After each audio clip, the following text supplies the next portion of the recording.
American Top 40, number 26. Well, here's the former Queen Bee of the Supremes, now on her own. She opened her solo act in LA's biggest nightclub a few days ago. Next week, I'll report what the critics had to say. Here now, Diana Ross.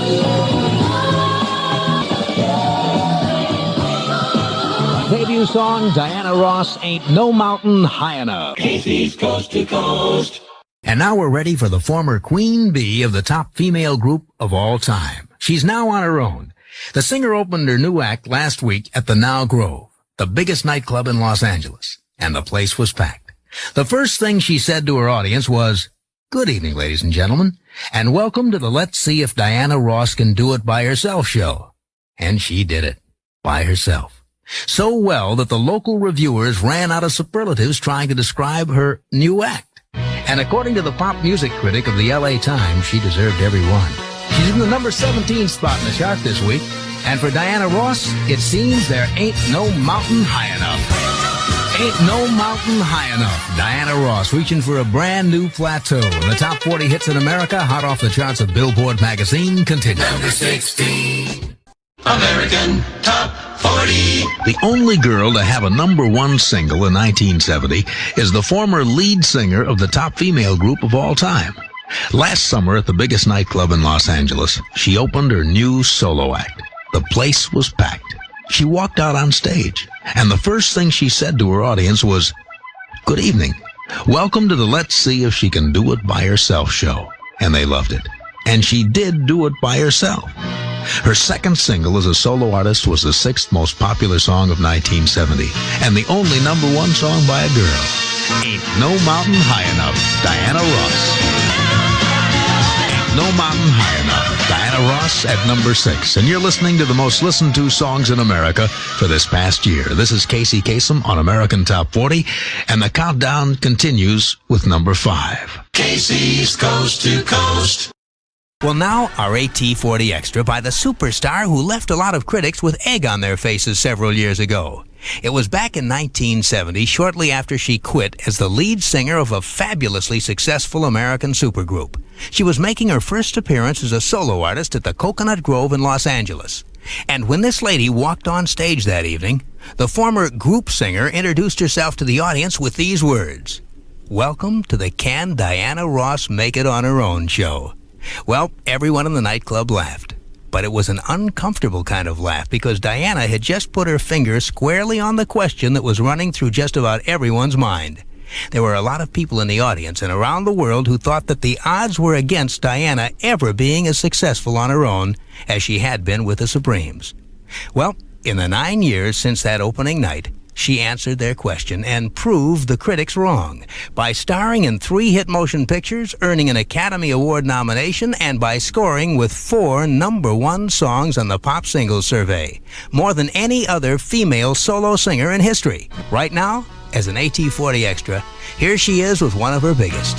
From 1970, Diana Ross with an American Top 40 Extra. From the fall of 1970, we heard her number one smash, Ain't No Mountain High Enough. We've got the 17 biggest hits in the USA coming up as we count them down to the number one song this week. Casey's Coast to Coast.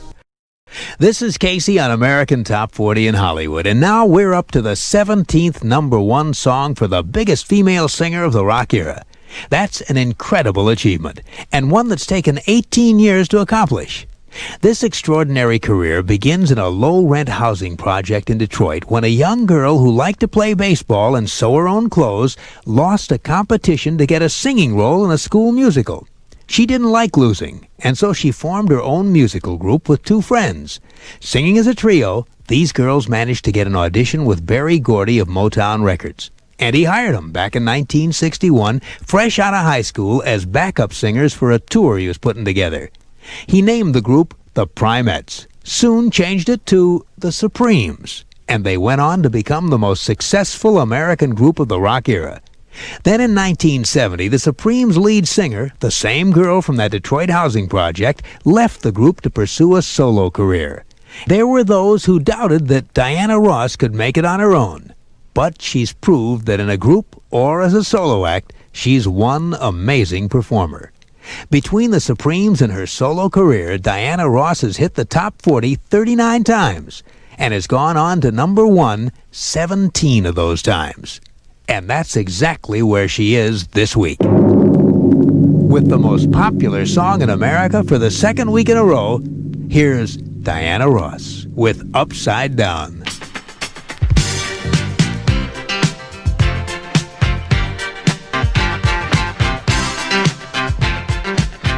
Number 1, second week in a row on American Top 40, Diana Ross with Upside Down. The hits from coast to coast.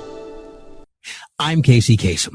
Now we're up to a historic moment here on American Top 40. A record that has stood for 36 years is about to be broken. It's the record for Woman with the Most Top 10 Hits in Chart History. Since 1945, that record has been held by one of the great singing stars of the pre-rock era and a television star of the rock era, Dinah Shore. Dinah took the lead in 1945 with her 12th top 10 and kept breaking her own record with hit after hit until 1951, when she had amassed a total of 25 top 10s. And no other woman touched that record for 30 years until one of the great singers of the rock era pulled into a tie with Dinah when she hit the top 10 with a song called It's My Turn. And now this lady's current hit leaps 12 big notches to set a new all-time record for Woman with the Most Top 10s in the history of the chart. This is the 26th time that superstar Diana Ross has been in the top 10. She's amassed that total as lead singer of the Supremes and on her own, and this week in a duet with Lionel Richie. And the song that gives Diana Ross that record is at number 2 in our countdown. Here's Diana Ross and Lionel Richie with Endless Love.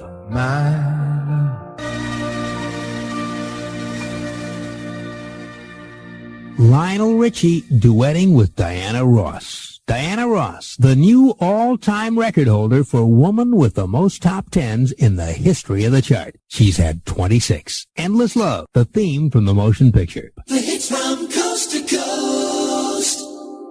It's time for our AT40 Extra, the biggest hit single ever recorded jointly by any two groups. They turned out to be the top male and top female groups in the history of the soul chart. The two groups were once known as the Primes and the Primettes. The Primes were a 5-man vocal group signed by Motown in the early 60s. Then, a year later, a female trio fresh out of high school joined the Motown family, and President Berry Gordy Jr. decided to make them a sister act to the Primes. So he called them the Primettes. Well, it wasn't long before both groups began to churn out the many number ones that would make them supergroups. But before that happened, the Primettes became the Supremes. The Primes became the Temptations. And throughout the 60s, both groups consistently hit number 1 on both the pop and the soul charts. They became the top male and female soul groups. The Temps were the top soul group overall, and the Supremes became the top American pop group overall. Well, in 1968, Berry Gordy wanted to see what would happen if he joined the Supremes and the Temptations together for a joint single. And that song became the biggest group duet in the history of the charts.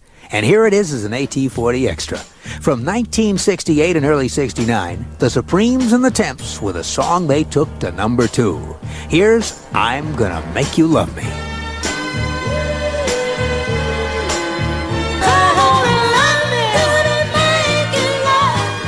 From 1969, that's the biggest hit single ever performed jointly by two groups. The number 2 smash, I'm Gonna Make You Love Me, by the Supremes and the Temptations. An extra on American Top 40. I'm Casey Kasem. The hits